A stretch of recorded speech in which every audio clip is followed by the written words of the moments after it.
Hello, everyone. Welcome back. Today is I even lost the counting here of the days it's our 11th day.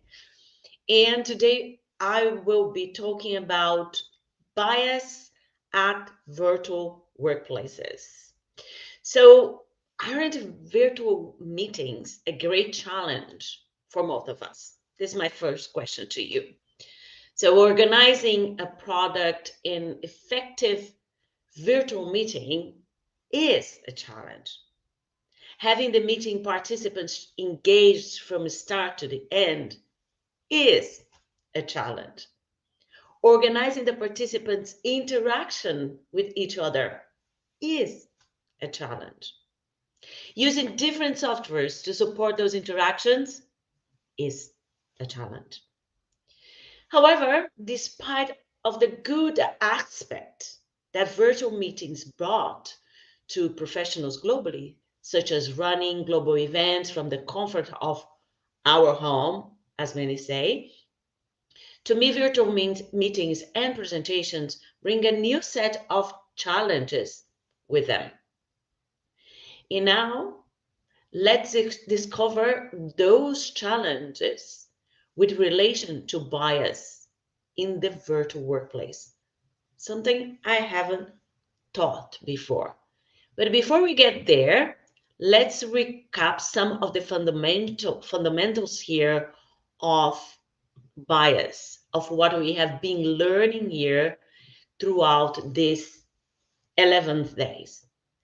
First of all, bias, that's our topic today. So women face bias due to the race, sexuality, and other aspects of their identity. Intersectionality can be at play in any situation. And today I'm going to play a video about that. Yesterday I struggled with that, but today it's going to happen. We all fall into bias traps. So everybody, so if you say I'm not biased, sorry, you're just not aware that you are. And that's what we are doing here. We are bringing awareness so we can improve ourselves. Thirdly, knowing that bias exists isn't enough. Commit to take action. And this is what we are focused on here.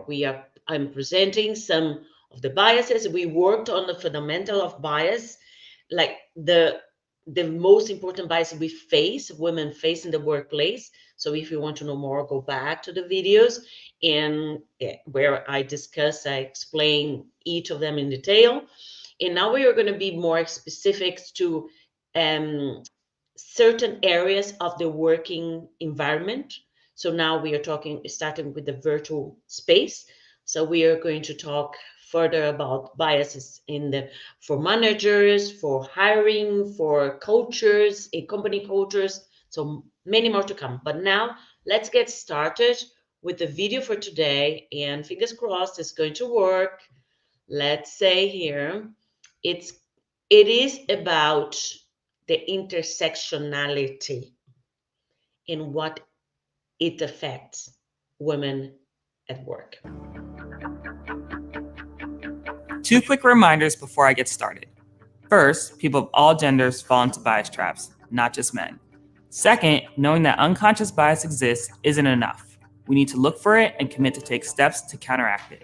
Women of color face biases for being women and biases for being people of color. And LGBTQ women face biases for being women and biases for being LGBTQ. This compounded discrimination can be significantly greater than the sum of its parts. Women of color are particularly underrepresented in the corporate pipeline, behind white men, men of color, and white women.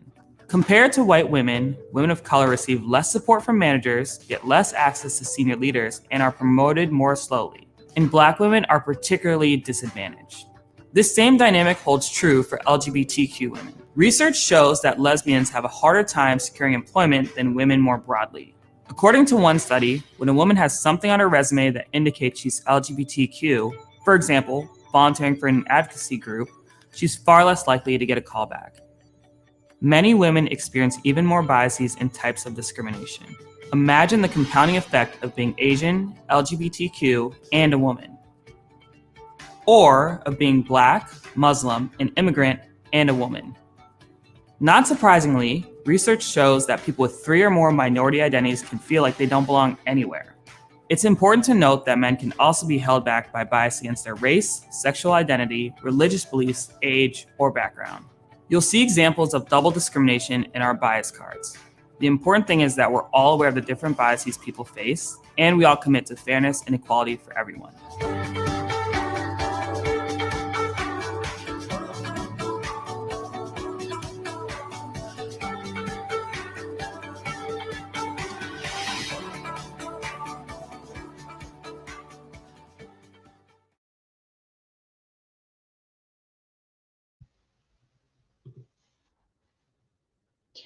Wow, that's too much, huh? Too much to cope with.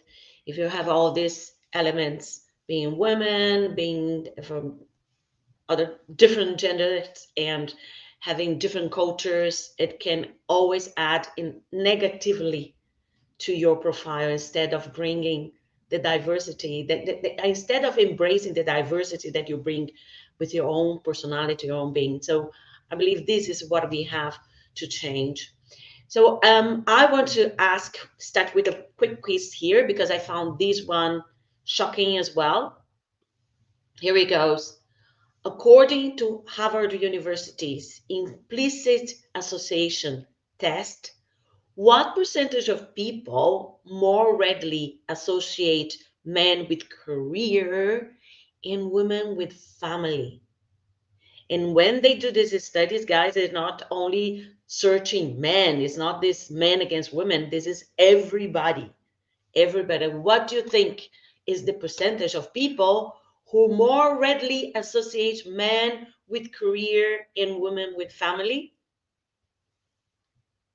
Here he goes. Are you seated? Don't collapse.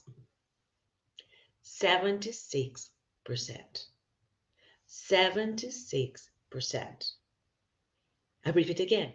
76%. So if we have numbers like that, that means that in the environment, um, most people will not really be supporting women to grow in their leadership because in the back of their minds, they are thinking she better off stay at home and look after the family, hmm? Including other women, which is horrendous.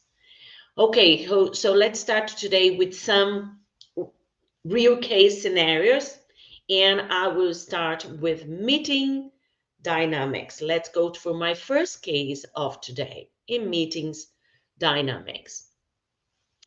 You notice that your colleague, who is a woman, gets spoken over and interrupted more often than others during virtual team meetings, which also happens in in-person meetings. But let's see here. Why it matters. I believe by now, if you watched the videos before, you know the reasons, but here we go again. We repeat. It is undermining to be repeatedly interrupted, meaning I'm not listening to you. I don't care what you have to say. I want to say something. What I say is more important than what you say. That is what everything that's written in between the lines of when you are having this kind of attitude or action. It means that the team loses out on the woman's ideas and insight. Because let's face it, if someone is interrupted all the time, gets to the point or you start a fight or you just say, whatever, you give up. Plus, in a virtual context, meetings can carry more weight than they otherwise might.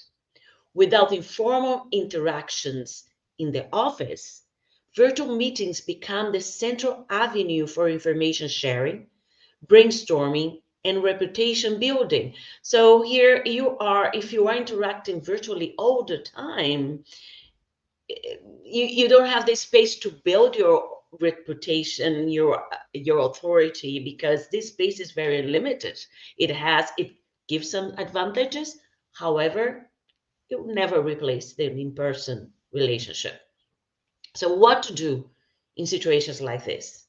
In the moment, you can use the chat feature to write something like, can we circle back to Jane? In the long run, encourage norms to promote equal participation, like everyone using the chat feature when they want to chime in. This is important to say because it all depends how you want to run your meeting. And I discussed before that a meeting organizer need to set up the rules on how the meeting will be run, whether in person and whether virtually. And because sometimes you go to virtual meetings, you know that the chat only allows you to interact with the hosts, not within the participants, because the meeting manager doesn't want people to interact among themselves and maybe get distracted. But I think for consideration and as a matter of being polite, gentle, I think this should be informed, because every time I go to a meeting, virtual meeting, and then I see that I cannot interact with people, I feel like a little bit, I'm pushed aside to forced to look and just focus on that person, which should be, but however, I would appreciate if the person, the host, the one introducing, starting the meeting would say, we will allow only for interaction with the hosts and presenters because we want you to focus on, we don't want to get all the questions distracted, because this is a good way for the meeting manager in the virtual space to control, to curate the questions. We talked about this before, to have someone, while you're presenting, have someone to curate the questions in the chat. Ask, like, please everybody put your questions in the chat, that uh, Christina would be curating them and getting back to me when I have the allocated time for questions and then the answers. Okay? If you are brainstorming, have people to take turns and mute everyone except the speaker, or use a virtual brainstorming too.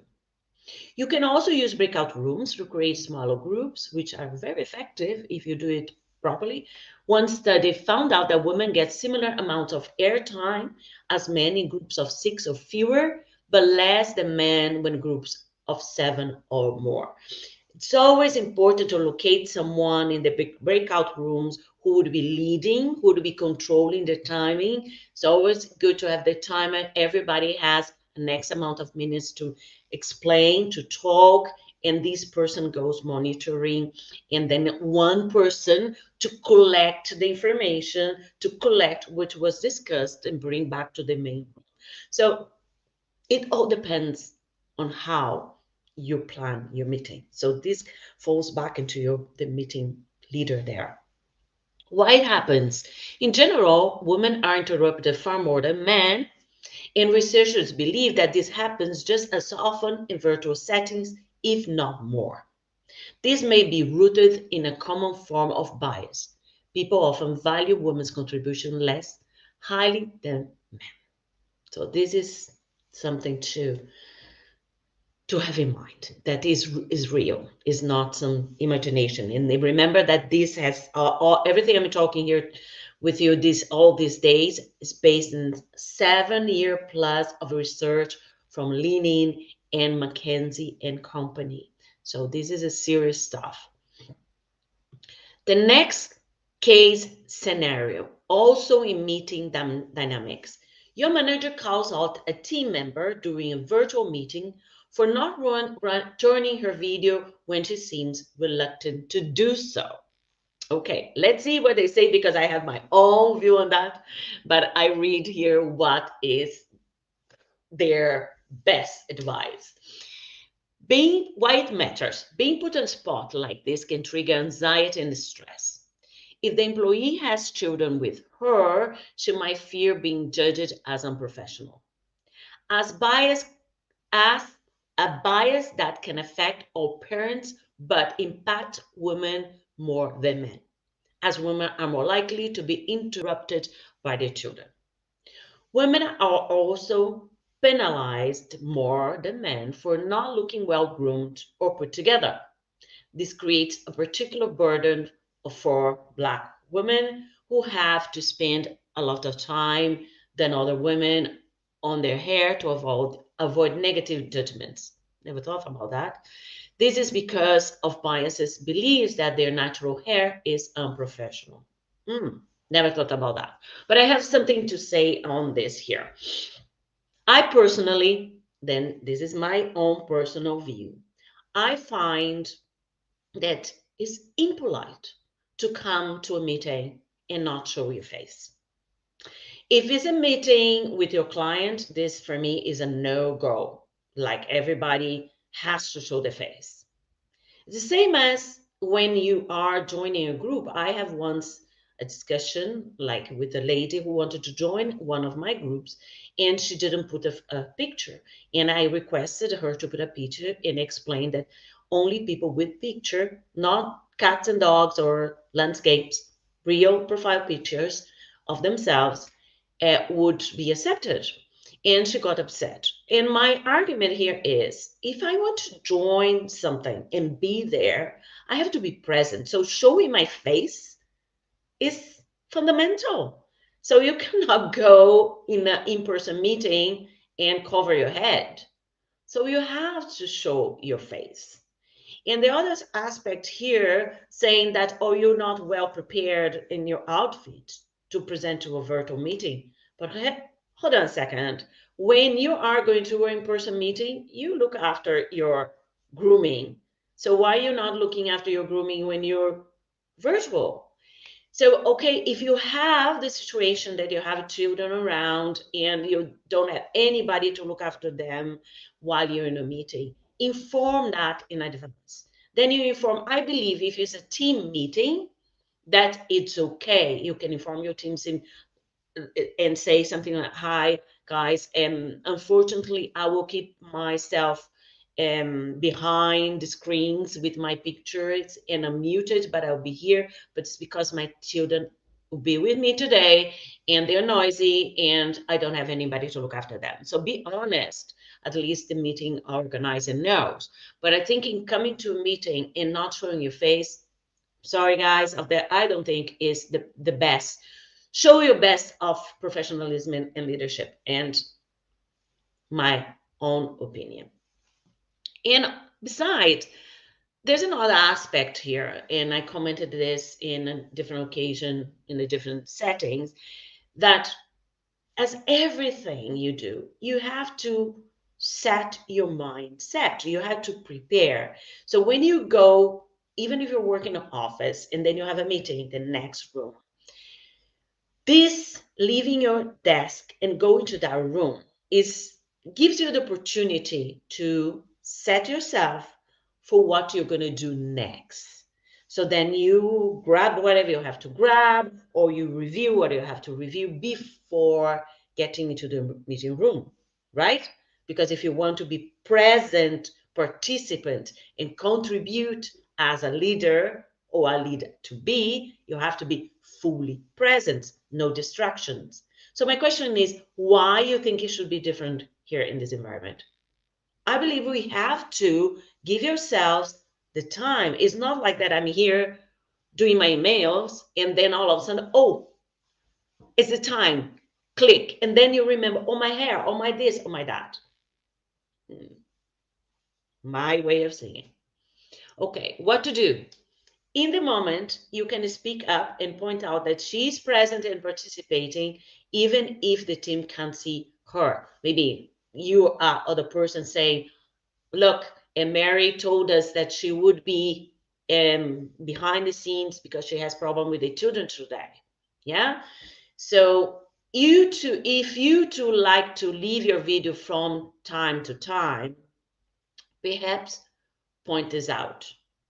I don't think it's perhaps. I think you should point this out. You should point this out that to before, or even if you didn't have opportunity before to the meeting leaders or put in the chat, I'm sorry, I will have to be on and off because I have some practical situation, infrastructure situation here to manage some time. So excuse me for that.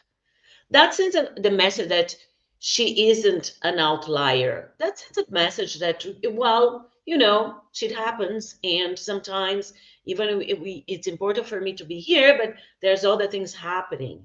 But if you don't do this always, because if you do this always, wow, I don't need to say anything about it. What is the impression you would portray to everybody else, right? Later, you could talk to your manager about it and explain why it happens. So let's go to why it happens. Managers may insist on video because they want their team members to feel connected, especially if they cannot be together in person, which makes sense. Or they may ask employees to turn on video to ensure that everyone is productive and engaged. But this doesn't take into account everything an employee might be balancing while working from home, including childcare and housework. Everybody can understand that if that is not a norm that happens all the time. Because even you as an employee, you'll be affected in your productivity. So and it doesn't make allowance for the anxiety, huh? And it doesn't make allowance for the anxiety employees may feel about how they look on their home looks on a busy or chaotic day. Yes, of course, if you have unfortunately planned a meeting, a virtual meeting with your team, with your manager, and you're a care person, you organize everything. But as I said, last minute unexpected situations happen, and you might find that yourself in a bit of chaotic day, busy with children, whatever it is. My suggestion um, is to inform your manager beforehand, and if you didn't have the opportunity, inform someone who is like curating the question, someone who is connected to your manager to explain your situation. And or if you don't have the opportunity to explain the situation during the meeting, do send an email or try to contact afterwards. I think here this is a little bit, for me, is a little bit condescending, because I don't think managers have to also to accept all the mess that we might have in our personal life, because we maybe are not managing our homework and our housework um, together. So my view. So next one goes to meeting dynamics. Your manager schedules a virtual meeting at an hour when your coworker has blocked of time on her calendar to take care of her young children. Why it matters. This can seriously interfere with your coworker's abilities to balance work and life. Many people plan ahead with parents, with partners, and or caregivers, and last minute change can be disrupted or impossible. Doesn't really mean. Here is the example of taking the child, and taking this time off to spend with your children, but could be anything else that you have planned, and then your manager comes with a last minute meeting that is disruptive in the same way. It can also contribute to a feeling of being always on, which more than 30% of employees name as one of the biggest downsides to remote work in 2020. And if situations like this happen often, they can lead to stress or burnout. Yes, and I told this story because we saw this situation in previous days when we were talking about different types of bias. And there was a similar example. And I mentioned about my story when I was hired for 20 hours contract per week.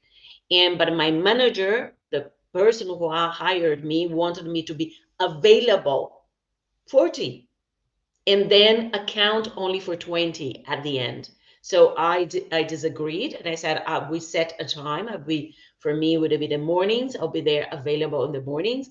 But then it didn't work, because in the afternoons, my manager would go into my own emails, like the correspondence of me with clients and teams, and answer questions because he wanted this availability, and I was not giving this availability. I was hired for 20 hours, not to be 40 hours. So in the end, we didn't continue the relationship, the collaboration. So being always on is not is a no-go. And of course, there are last minute changes and they are disruptive or impossible. But if your manager is someone that always comes with a last minute change, so there's something there that we really need to have a conversation about.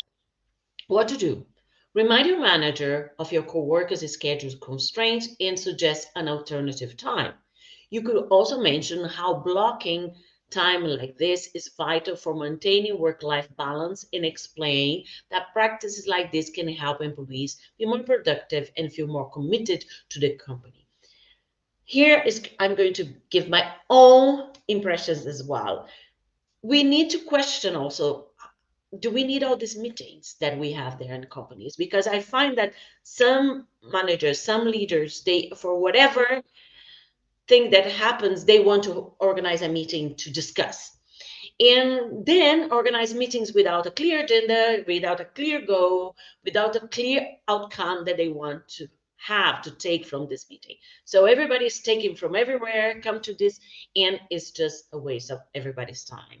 So again, last minute things happen, but we have to check if this is a really important thing or if it's just kind of bad habit from our managers and leaders. And why it happens, this reflects the norm that ideal worker is always available. It doesn't need to take time away from work to care for family, pursue personal interests, or simply recharge. Decades of research of the ideal worker show that this norm can harm mothers more than fathers, since mothers often do more caregiving. There you go. So the next one here is also in meeting dynamics. Let's continue there. Your manager complains to you that a woman complains to you after a woman on your team was interrupted by her children during a client call, saying that was really unprofessional. And then here, I believe everybody remember the early days of this virtual madness that we are. I'm not really sure even if the pandemic has started, where that video became viral with this interview of BBC World News with this expert, and then his children got into the room. Well, again, those things happen, and I believe people working from home, parents, they have their organization on how to keep the children away when they are in important calls, but we have to accept that these things happen. And for me is the parent herself or the mother or the father, and in such a situation, panicking is the worst. I think you just have to relax and just say, even put the children in the lap and continue the conversation and even ask, excuse myself, let me just put the child away and come back. Because I feel the situation the same as when you're on stage and something unexpected happened. If you start apologizing or trying to explain, justifying why shit happened, is worse because then audience start getting uncomfortable too. But if you just take it as, well, those things happen, and continue and just bring some humor to it, it makes it count. It shows that you control the situation, and that doesn't affect in the how people will perceive you. I don't think people will perceive you as less professional. I share here a story of that happened to myself once. I was giving a presentation, then my mic didn't work, and then the technicians they came running. I was on stage, about 200 people in the room, and then they came in to my back to fix the remote and etc. And for like few seconds I was there waiting and the audience was waiting, and then I started talking to the audience like informally say, well, guys, you have to cope with me here. That this, let's see what the guys are doing on my back, and making it relaxed and funny. And I could see they were panicking because they could not get it sorted. And then I just looked at them like this and I said, can I continue my presentation with you back there? Because I don't mind, but if you don't mind. And they said, no, no, no. And then I continued talking about what I was saying and what about my presentation while there were three guys in my back trying to or fix the cables, whatever it was. I don't know what happened there. And it was in a way fun. Of course it was not perfect, but I continued to people in asking people questions. And afterwards, several people came to me and said, oh my goodness, that was amazing what you did there, because I would have collapsed. I would have like completely blanked out and I would have felt so embarrassed. So this is the thing. When you are presenting, you own that space. You have to own that space. And you have to own even all the, sorry for my French, all the shit that happens on the space as well. So you have to show that you are in control. So if something like this happens for the women and their presenting children happen, and get your children and even practice if it's needed with your children and educating your child to behave when mom is in a virtual meeting. Okay, that would be my suggestion to you. And why it matters. Being labeled unprofessional can hurt the woman's reputation and chances of advancement. Well, can hurt everybody. And it's likely unwarranted in situations like this one, when the interruption is irrelevant to her performance and outside of her control. Situations like this are far more likely to happen to mothers. When mothers and fathers work from home, women are interrupted over 50% more often than by their children. And here, I think is also 50-50 responsibility here as well. I think it takes to the parents also to have kind of education with their children on how to understand mommy needs to talk to these people now, and while you do your thing there.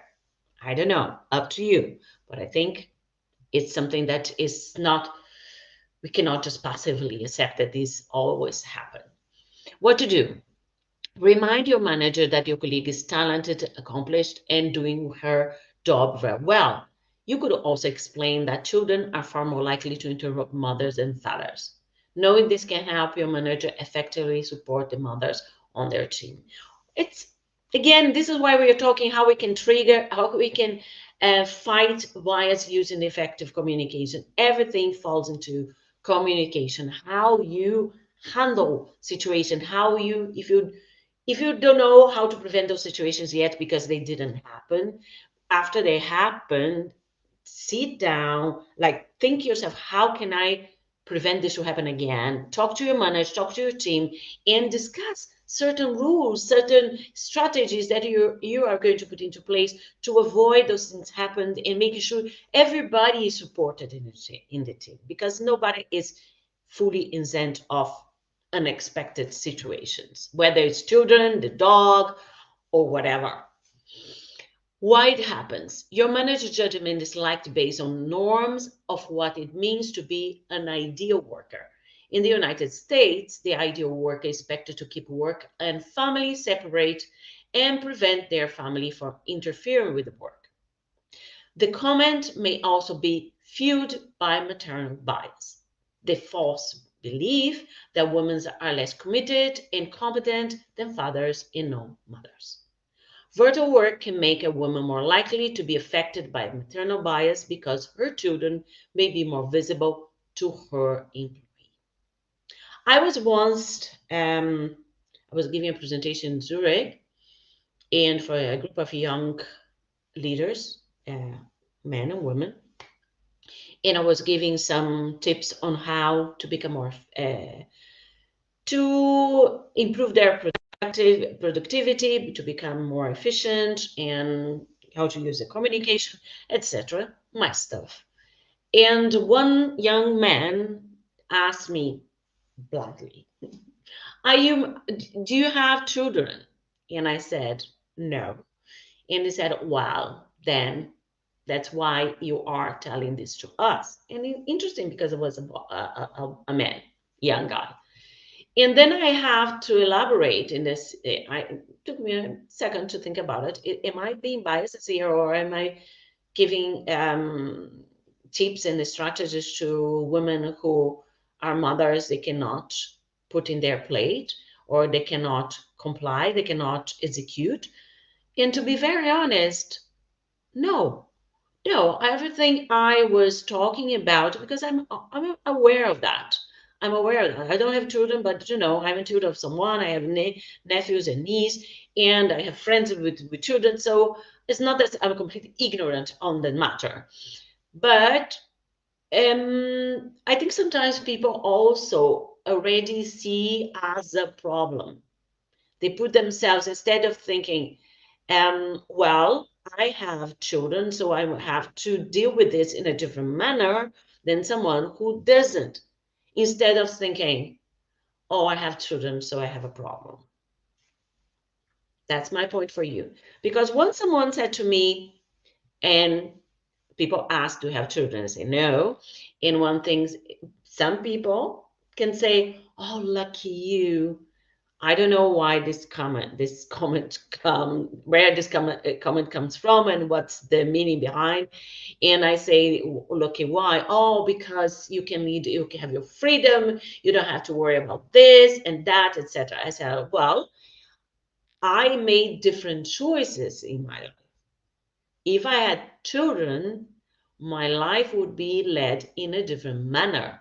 That I don't think I will be unlucky. So it's very easy to say, "Oh, lucky you! You don't have to worry about this and this and that," as if someone who doesn't is not a parent doesn't have a problem as well, doesn't have challenges as well.